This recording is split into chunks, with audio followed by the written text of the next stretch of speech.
Oi, gente! O vídeo de hoje será sobre curva padrão.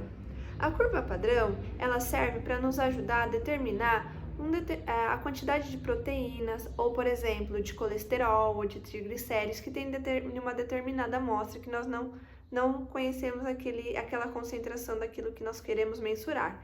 Então, geralmente nós temos um padrão que nós já sabemos qual é a concentração daquele padrão em gramas ou em microgramas por ml ou microgramas por microlitro.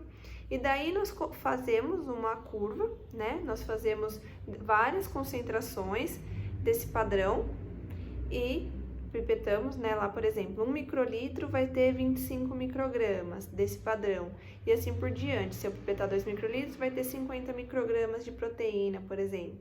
E daí isso vai me dar uma curva, né? De 25, 50, 75, 1 e assim por diante, de acordo com o volume que eu for pipetando. E daí, quando nós utilizamos essa curva, a partir dessa concentração já conhecida, nós fazemos a leitura dessa curva, geralmente num espectrofotômetro, ou seja, ele emite é um equipamento que emite luz, e daí ele vai verificar o quanto da luz passou. Então, eu vou colocar uma plaquinha dentro desse equipamento. Aqui em cima dessa plaquinha vocês vão ver que vai ter a amostra e os reagentes da curva. E daí aqui na parte de baixo esse equipamento vai emitir uma luz. Se essa amostra estiver mais concentrada e reagir com aqueles reagentes que nós vamos utilizar e ela ficar mais escura, dar uma coloração mais escura, vai passar menos luz, ou seja, essa amostra vai absorver mais luz. E isso ele vai dar um valor de absorvância para a gente. Então, as amostras que têm uma maior concentração, elas vão ficar numa coloração mais escura, e isso vai passar menos luz, então ela vai ter um maior valor de absorvância. As amostras que têm menos concentração, vai ficar mais clara na cor, vai passar mais luz, então vai ter um menor valor de absorvância, porque essa luz está passando, a amostra não está absorvendo a luz, certo? Aí, a partir desse valor de absorvância, que a máquina que vai ler essas amostras vai nos dar, dessa curva padrão, e a partir da concentração que nós já conhecemos, nós vamos elaborar uma curva que vai ter um eixo X e um eixo Y, e a partir de então, da amostra que nós não conhecíamos até então, a concentração, por exemplo, no sangue ou o tecido de um animal, que nós queremos identificar o conteúdo proteico, nós vamos pipetar lá, também vai reagir com os nossos reagentes utilizados ali para aquele tipo de leitura e vai dar uma cor. Então, nós teremos o valor de absorvância daquela amostra. A partir do valor de absorvância, nós vamos substituir, por exemplo, na equação da reta, para descobrir a concentração de proteína que nós temos ali, certo? Então, nós podemos utilizar essa curva padrão para descobrir, como eu disse no começo do vídeo, várias coisas. A concentração de vários parâmetros desconhecidos a partir de uma amostra padrão, que nós já conhecemos a concentração daquele padrão, certo? Então, hoje, por exemplo, eu vou mostrar para vocês como eu faço leitura de proteína de amostras para preparar as amostras para o Western blotting. Lembra aquele primeiro vídeo que é o gel, que é para identificar as proteínas? E eu comentei que eu utilizava a mesma quantidade de proteínas para todas as amostras. E é nesse momento, né, na leitura das amostras, que eu defino quantos microlitros eu preciso daquela amostra para que tenha uma quantidade de proteína. Então, para iniciar, nós vamos precisar de uma plaquinha dessa, que eu coloquei um mapa no fundo, eu vou deixar uma foto para vocês. Daí eu sei onde eu tenho que pipetar o quê? Onde é a curva, onde são as amostras, tá? Daí eu vou precisar também de uma solução de BSA 25%, que eu fiz numa concentração de 25%. Eu vou precisar de uma solução de tampão de extração. Por que eu uso tampão de extração? Porque é uma solução que não tem proteína, então eu só uso ela para completar o volume.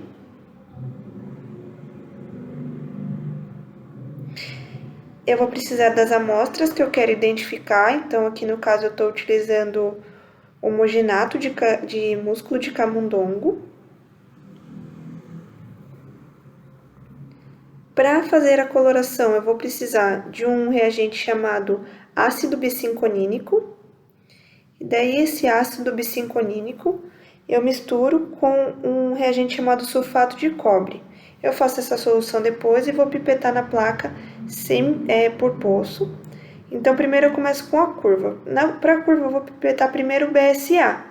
Então, eu vou pipetar numa concentração, em diferentes concentrações. Então, no primeiro poço, eu não vou pipetar nada de BSA, no poço 0.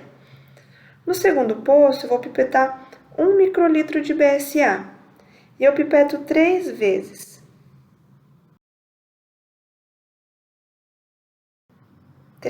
Eu faço em triplicata.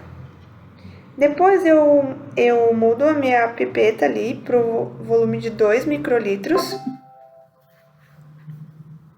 E vou pipetar agora 2 microlitros no poço 2 da minha curva. Também 3 vezes.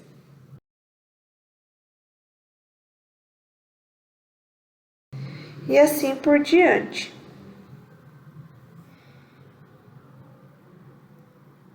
No próximo poço eu pipeto 3, depois 4, até que eu pipete 10 microlitros no último poço. Depois que eu terminar, eu vou pipetar tampão de extração. O tampão de extração, eu vou pipetar de forma ao contrário. Então, vou pipetar do 10 até o 0. Então, no poço 0 da minha curva, onde eu não tinha pipetado BSA, eu vou pipetar 10 microlitros de tampão de extração. Também 3 vezes. No segundo poço, onde eu tinha pipetado 1 microlitro de BSA, eu vou pipetar 9 de tampão de extração. E assim por diante, para que todos os pontos da minha curva tenham um volume de 10 microlitros dentro desse poço.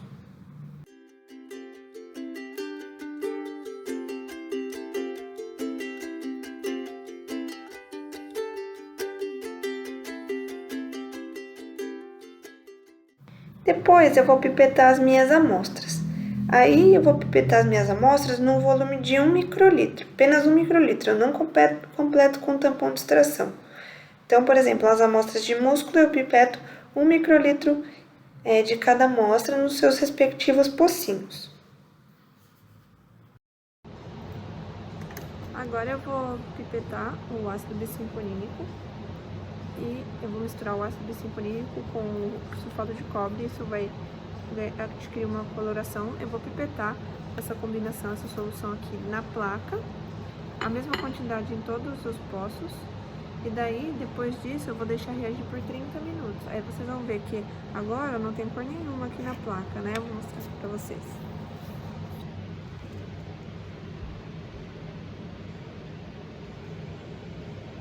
Daqui a um tempo, quando eu colocar essa solução, ele vai reagir e isso vai ficar roxo. Então, vou misturar aqui os dois.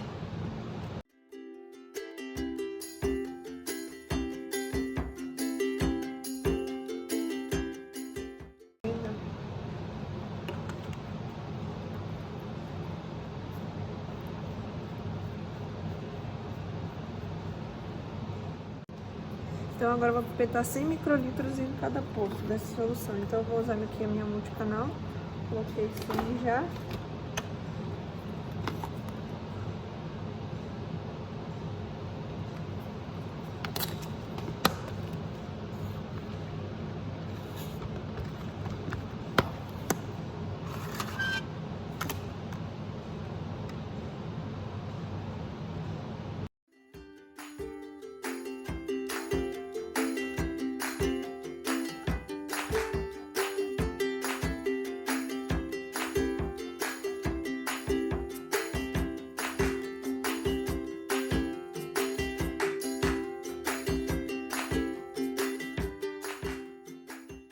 Eu coloquei aqui aquele líquido verde, agora ele vai começar a reagir e ele vai ficar roxo. Eu vou deixar por 30 minutos a 37 graus.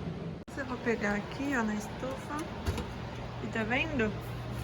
Agora ficou roxo. E se vocês observarem, aqui, ó, os primeiros pontos, que são os pontos da curva, Aqui onde eu não pus nada de proteína, não pus BSA.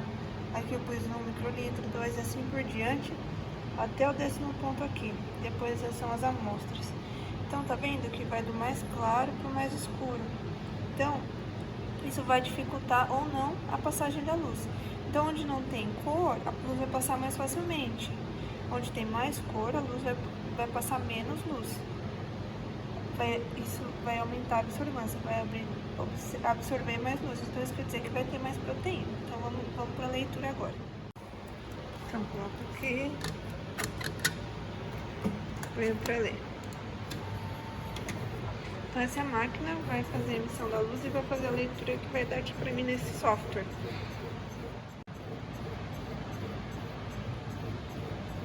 Tá vendo, ó, conforme ela vai lendo, vai aparecendo os valores de absorvância.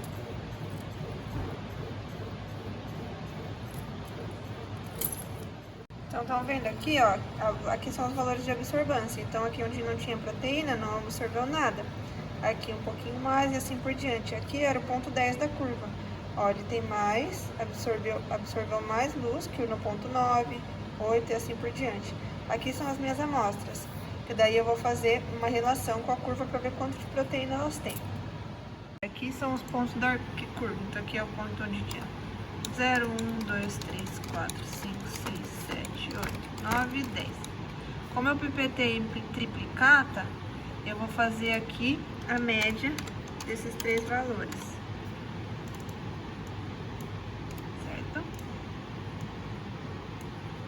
E daí, como esse era um BSA 25%, então onde eu pipetei 0, eu tinha 0 de proteína. Onde eu pipetei 1 microlitro, eu tenho 0,25, 2 microlitros 0,5 e assim por diante. Então, agora eu seleciono esse valor aqui e seleciono esse valor aqui. E peço para o Excel me dar uma curva, certo? Então, aqui ele me deu essa curva e essa é a minha curva padrão. Aí eu peço para ele adicionar aqui uma linha de tendência e me dá a equação da reta e o R quadrado. Então, aqui eu faço a média, certo? E esse é o valor da absorvância daquele ponto. Aí, eu coloco aqui nessa equação da reta, que ele me deu, no qual eu substituo esse valor aqui no x, que é a... Desculpa, eu substituo esse valor aqui no y, porque é a minha absorvância, e daí o x vai ser a minha concentração de proteína, certo? Que é o que eu quero descobrir que tem nessa amostra. Depois eu vou multiplicar esse valor aqui por 10, que é o número, que é a quantidade de proteína que vai ter naquele ponto, porque aqui eu só pipetei 1 microlitro e essa curva é para 10 microlitros, certo? Então aqui eu substituí o valor, aqui eu vou fazer vezes 10, esse valor vezes 10. Então eu sei que em 1 microlitro da minha amostra 1 eu tenho 19 microgramas de proteína. Então agora eu vou fazer para todas as amostras, depois eu consigo preparar, por exemplo, minha amostra de Western blotting para que todas tenham a mesma quantidade de proteína. Então, por exemplo, se eu quisesse fazer um gel com 80 microgramas de proteína, eu sei que para a amostra controle 1, eu tenho que pipetar 4,21 de amostra, para eu ter 80 microgramas lá naquele pocinho. Por quê? Eu quero 80 microgramas e eu divido pelo valor de micrograma por microlitro. Então, para ter 80 microgramas, eu tenho que pipetar 4 microlitros. Aí, para a amostra 2, eu teria que pipetar 3,54. Como eu não quero ficar trocando toda hora, o que eu faço? Eu adiciono, e eu vou ter que adicionar o corante também. Então, o que eu faço? Eu completo para um volume final de 18 para todas, com tampão. Então, por exemplo, 4,21 de amostra, eu vou ter que pôr 4,5 de corante, misturar nessa amostra. E para eu ter um volume final, eu vou completar com 4,28. O valor final de 18, eu vou completar com 4,28 de tampão, que é o mesmo tampão que eu pipetei lá na curva, que não tem proteína nenhuma, que é só pra gente, o que a gente chama de avolumar. Enquanto que pro segundo, ó, tá vendo? Como tem, eu preciso pegar menos amostra, porque é mais concentrado, então uma menor quantidade da amostra, eu tenho também 80 microlitros, eu vou completar com mais tampão. E assim para todos. Então quando chega lá no gel, eu pipeto 18 microlitros em todos os poços de todas as amostras, então, e eu sei que tem 80 microgramas de proteína naquele pocinho. E todas estão com a mesma quantidade de proteína. Então, gente, esse foi nosso vídeo sobre curva padrão. Espero que tenha ficado claro a explicação para vocês. Se ficar alguma dúvida, é só nos procurar.